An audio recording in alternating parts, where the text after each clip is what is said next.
think Texas College is in a good place. We got a chance to go to our first spring ball this past spring. A great recruiting class coming in. Texas College is in a good place, I think. I think we got a chance to be competitive, play good football coming up this football season. Coach, you told me yesterday that you've kind of pushed the roster out to about 150 for this fall, and you've got 15 starters returning. So how do you blend that number of new individuals on a team with the culture that you've begun to establish in the first year? Well, that's a good question. We get a chance to go out there and be competitive. We got numbers, which means that we're going to have depth this coming season. Going through fall camp with our new freshman class coming in, our transfers, we get a chance to put everything together and go out there and play one play at a time, doing practice and see who's the best guy coming into our first game against Texas Western. Okay, last question for you, Coach. If you had to complete this sentence, the key to having a successful season at Texas College in 2018 is? Be consistent. Want to elaborate on that? I guess you finished the sentence, so I guess that's it, right? Be consistent. Exclamation mark. That's it. Be consistent. Okay. All right. Well, let's move on. Forrest, you're part of an offensive line. Offensive linemen usually are a cohesive group and kind of different ducks on a team, but they usually stick together. What's it like being at Texas College, and what's your favorite part of being an offensive lineman? I love Texas College. It's a historic HBCU. It's the oldest institution in Tyler, Texas. And it's a small school, but we one big family. And being on the offensive line, love it. The physicality, putting people to the dirt. That's my game. So Texas College, you're now a senior there, so you've been there a number of years. What has been the highlight of being at Texas College over your academic or athletic career? I would say football. Football is just what keeps me going. Keeps me going every day, even in the classroom. If I want to play football, I got to get my grades right. Okay. Thank you. All right, Montel, what are your goals individually? I mean, I've been able to watch Texas College football for a long time, and you guys improved dramatically last year defensively. And so this year, what are your goals individually going into this year? And then as the Steers defense, what are your goals? Our goal this year is to take it one game at a time, one play at a time, one quarter at a time, and one game at a time. How about you individually? Where do you want out of this year? I just want my team to play as one and do the best we can. So tell me, is Coach Moss a good guy to play for? Yes, sir. Unbelievable. What do you like? Thank you, Montel. What do you two guys really like about Coach Moss in terms of his coaching style? He just let us be us on the field and get the feel for the game, and he just keep it simple for us. Okay. How about you? Great guy. Great guy. You know, he got his perks, but You guys all went to the same school for answering questions. You guys from Coach Moss school, consistent. Yeah. consistent guy. He got his perks, but at the end of the day, he's trying to get us better. Good. Let me ask you guys this. Since Coach Moss came in, what kind of changes have you seen within the program? Because you were both there prior, right? Yes, sir. Okay, so what kind of changes have you seen within the program, either culture or whatever you want to comment on? I would say the discipline level. More people are they're locked in to the program, and it's all football, football, football. That's all we worry about. The workouts. Yeah, that too. It's tough now. Okay. All right, Coach Moss, before I let you guys go, anything you want to follow up on? Not really. Well, I can't wait for the football season to start. I think conference is good. It's a good. This is my second season, my second conference in 2 years. I think this conference kind of mixed in with the new Arizona team out of Ottawa. I think we're going to have a tremendous football season this year. It's going to be fun. It's going to be exciting to watch. And I can't wait for it to start. Go Steelers. Thank you, gentlemen. I appreciate it. Good luck this season. Next, we'll have representatives from Ottawa-Arizona making their way up to the stage. And let me introduce them as they come up here. Head coach Mike Nesbitt, who is obviously the program's in its inaugural year. And so he is just starting this thing off. This will be the first time they kick a football off this fall. And he's anxious for that to happen, been working at it a long time to see that happen. And then Jevan Amani Hogan is a DB sophomore from Turlock, California, who is joining Coach on stage. So, Coach, this is the first ever season for OUAZ's football program. So give us some opening remarks. Well, first of all, I want to say thank you to a bunch of assistant coaches that are sitting in Surprise today. Not just them, but their wives and their families that have basically gave of themselves for really about 2 seasons now, about 2 full years of recruiting and traveling and pounding the pavement. I'd like to thank our athletic director, Kevin Steele, Dr. Kevin Eigner, and our support that we've had at our university. Because if it wasn't for those guys and Dr. Dennis Tyner back home for giving us the support, the resources to get out, we would never have been where we're at right now. And so really thankful for all those guys and the time that everybody's put in to get us to this point, because you're looking at a football program that's really only been alive for about 500 and some days right now. And so, and then the players, our group of players, we've got a group of original guys that have been around that building since day one, and we asked a group of guys, about 125 guys last August, to show up and practice every day and not have a game to play for, or not have a season or anything like that to look forward to. And then we had to talk them into sticking around over Christmas break and come back and do it again for the spring and say, hey, there's something out there for you that's going to be exciting and a lot of fun to do. And so, it's just a group of guys, collectively coaches and players, that have done a great job of just seeing the future and the light at the end of the tunnel for this season to come. And I know they're really excited. Coach, you're getting to do something that not a lot of coaches get to do in their lives, and that's start a program.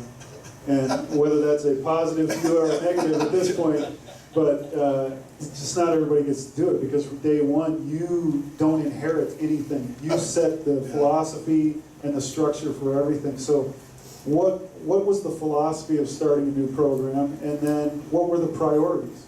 Well, you asked that question about what are the priorities when you walk into a building. Anybody that's started a brand new football program before, it's kind of funny, because you don't even have a shoelace, you don't have a mouthpiece, you don't have a chin strap. You're looking around the room going, man, we got to order everything. We don't have one thing. I used to joke with Coach Steele all the time. I was like, I just want to go over to Dick's Sporting Goods and buy one helmet and a football just so I can say we have equipment. We don't even have that. And so I think the exciting thing about it is that when you're really looking at doing it, it's just the start. And I think that is the thing, that if anybody's ever done that and you really, really look at it, one, you only have one person to blame. If you don't like the product, you don't like what's happening in your building or the coaching staff or the players or whatever it is, then just stop doing it. Break it right now. You're not caught in the deal of, well, this is how we've always done it here, or this is just the way it is, this is how we have to do it.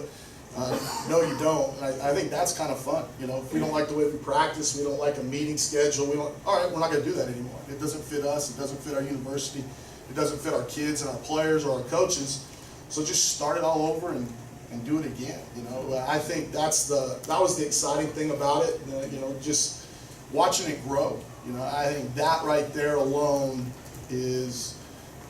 We didn't have a guy. We might have had 3 or 4 players that had ever played with each other either in high school or junior college or someplace before, and none of our guys had ever been coached by any of our coaches on staff.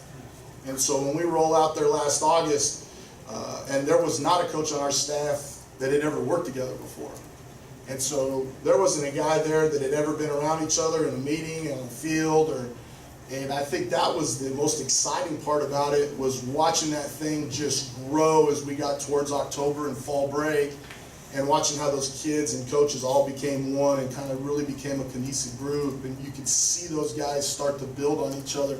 That was probably the most enjoyable part of the whole thing, is really truly watching the whole team come together. It wasn't just, well, we're introducing 15 new guys or 30 new players like a lot of us do every year. You were introducing really about 145 people together for the first time, and that was an exciting time. So this year being the first year, obviously want to be competitive, wins and losses are a big deal, but give me 2 or 3 benchmarks that you're going to use in a first year program to say, we're moving forward, we've succeeded. Well, we all laugh, all of us coaches, we sit there and watch the coach speak of, well, we just want to play hard, we want to limit turnovers, we want to be consistent and all that, and it's, for us, I mean, that is the true bare bones, smallest thing you can bail it down to. Can we just work hard every day? Can we just be in the building and really truly enjoy that cliche, I guess, the process. Everybody always says the process and all that, but when you've got a group of guys that have really never been in that huddle before, when it really, really counts, all of us together, coaches and players, are truly going to have to trust that process of being one collective group, because we don't have 100 years of football history to lean on. And then on the other end, some of us, have probably been in places where that past 100 years isn't a good history anyway. And so you got to break that habit or the culture or whatever that is. And so I think those are really the benchmarks. We really truly enjoy each other, enjoy coming to work every day, and then it just boils down to the last part of it, is just work hard every day. And I think every coach in this room tells their guys the same thing all the time. And I harp on it with our guys and coaches all the time. If we just work hard every day, if you just work hard, you have a chance. If you don't work hard, none of us have a chance. And I think that's the thing with our group. Come together and just work as hard as we possibly can. All right, Jevan, you're one of the original 125 that walked onto a practice field and said, I got 12 months of this before I get to play a game. So being there last year and now finally seeing a full roster of teammates this fall and stuff, how excited are you for the season? It's very exciting. I would say we got a lot of guys that bought into a program that had nothing.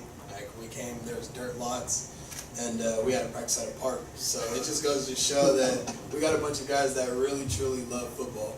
So I feel like it's going to be exciting to get to play with all these guys and build that brotherhood that we need, and start traditions at our campus. So I'm very excited for that. So you are not only at a new football program, but OUAZ isn't exactly a long-standing school either. So how has the experience been as a student athlete at a practically new campus? The student aspect of it is great. I like how the school sets up the semester rule. So classes are very easy. It's easy for us to cope with football and class as well. And then from the football point of it, it's the coaches do a good job of working around our schedule, giving us our schedule ahead of time, making sure nothing interferes with one another. And they help us off campus as well with jobs and housing and stuff like that we need. So everything so far has been going pretty smooth. So last question for you here, Jevan. Have you and your teammates talked about the travel schedule at all? Yeah, we talk about it all the time. We look at it, see who we play, excited to go on a few road trips, see what we get to do, hang out, stuff like that. Do you know what the longest road trip is you have? I think it's to SAC, I believe. I believe so. Oh, unless Langston's farther. I'm not too sure. They're both a long ways from Arizona. That's good. Coach, any last comments? No, just really excited for our kids. Really excited to be in this conference, and just as a newcomer to this deal and doing the media days and stuff like this, Coach, I think you guys here did a great job, you and your coaching staff from Texas Wesleyan. This is a fantastic event, and this is a first-class deal. And I think a lot of times when we start doing things like this, we always still got to remember it's a player-driven event. It's for the players. It's for our kids. It's for our student athletes that spend the time and the better we can make this event, the more enjoyable it is for the kids. Because I already know he's got teammates at home right now that are going, why didn't I get to come? Why didn't I get to go do that? And that's what we want. We want people to be excited about this and the kids to be excited about this. So from our coaching staff, I just want to tell the conference office and the coaches at Texas Wrestling, thank you. It was a great job. Appreciate it. Thank you very much, Coach. Guys, I appreciate your time up here, and we're going to dismiss you and bring up Wayland Baptist.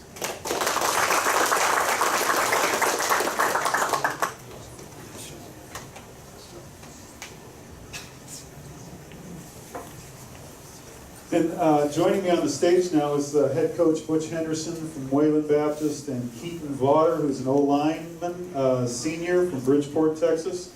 And then Mitchell Parsley, who is a QB senior from Crowell, Texas. And Butch, I think you're the old guy in the room in terms of coaching in the Central States and Sooner Athletic, right? You talking about older by age or older No, by I'm talking about you're the.